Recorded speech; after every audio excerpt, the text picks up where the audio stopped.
Flight में मौजूद cabin crew रोशनी सोंगरे के पिता से एनडीटीवी संवाददाता अभिषेक ने बात की है और उनकी बातचीत आपको जरा सुनाते हैं, क्योंकि उनके लिए भी एक बहुत बड़ी क्षति है। जाहिर तौर पर उन्होंने अपनी बेटी को यहाँ पर खोया है। ये फोटो है रोशनी सोंदरे की, जो एयर इंडिया की जो फ्लाइट में हादसा हुआ उसमें कैबिन क्रू थी। हम इस वक्त सिविल हॉस्पिटल में मौजूद है और ये डोंबिवली की रहने वाली थी। उनके पिताजी राजेंद्र जो यहाँ पर अभी डीएनए सैंपल देके आए, हमसे बात कर रहे हैं। क्या कुछ बताया गया और किस तरीके से सैंपलिंग ली और आपको कैसे पता चला इस हादसे के बारे में?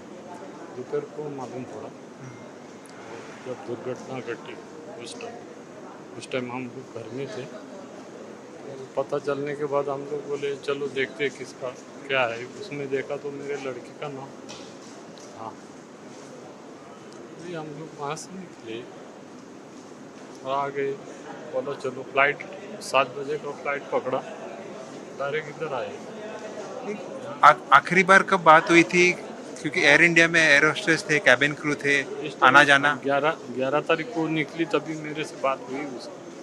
अचानक वो फ्लाइट लगी थी उसको, तो पहले के जैसे ही थे। तो बाद में ऐसा क्रैश का ये आया, उसका मम्मी बोला ऐसा ऐसा उसके फ्रेंड का फ़ोन आया तो क्रैश हो गया है। तो मैं बोला रुको ज़रा देखते अपन इसका नाम है, उसमें अपने लड़की का नाम है कि नहीं। बाद में पता चला उसका नाम था उसमें, और पता चला कि बहुत बड़ा क्रैश हो गया, इसीलिए कोई बच नहीं पाया उसमें से। तो जहाँ क्रैश हुआ वो इंस्टीट्यूट का आजू बाजू का भी सब उसमें है। कि हमारे सहयोगी अभिषेक ने उन परिवार वालों से बात की जिन्होंने अपना डीएनए सैंपल दिया। आइए सुनते हैं उन्होंने क्या कहा। हाँ, आपने सैंपल दिया। आपका कौन था?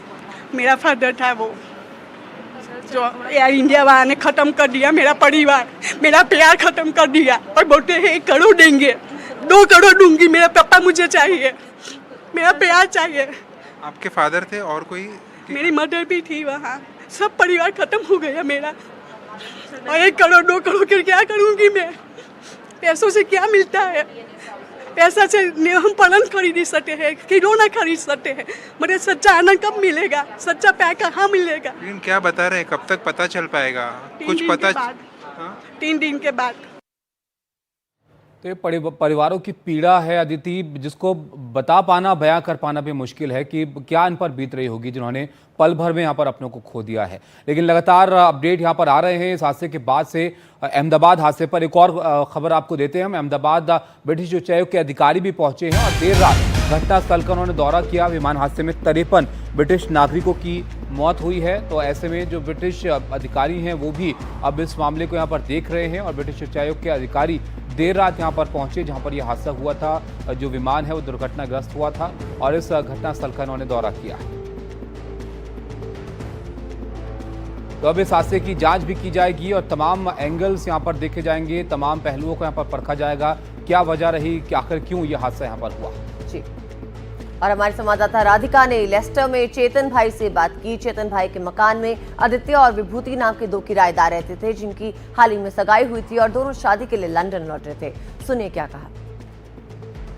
चेतन भाई, एयर इंडिया का जो 171 प्लेन क्रैश हुआ, बहुत ही भयानक और बहुत ही सैड जो बात हुई, उसको लेकर आपका एसोसिएशन और मंदिर किस तरह का सपोर्ट और प्रेयर ऑर्गेनाइज कर रहा है, आप हमें बताइए लेस्टर से। पहले तो ये बहुत दुख की बात, जब मैं आज बर्मिंघम में फ्यूनरल में था, मेरे को ये मैसेज मिला कि इंडिया में एयर इंडिया का प्लेन क्रैश हुआ, तो बहुत सुन के दुख हुआ। और जब भी मैं वापस इधर आया तो अभी मेरे को पता चला कि मेरा इधर 25 कूपर स्ट्रीट में मैंने अभी जिसको घर दिया था वो हस्बैंड वाइफ दोनों इसमें चल बसे हैं। और अभी 20 दिन पहले वो इंडिया गए इधर मंगनी करके। ये लड़का है और इसकी वाइफ डॉक्टर है। इस both are passed away in the plane crash.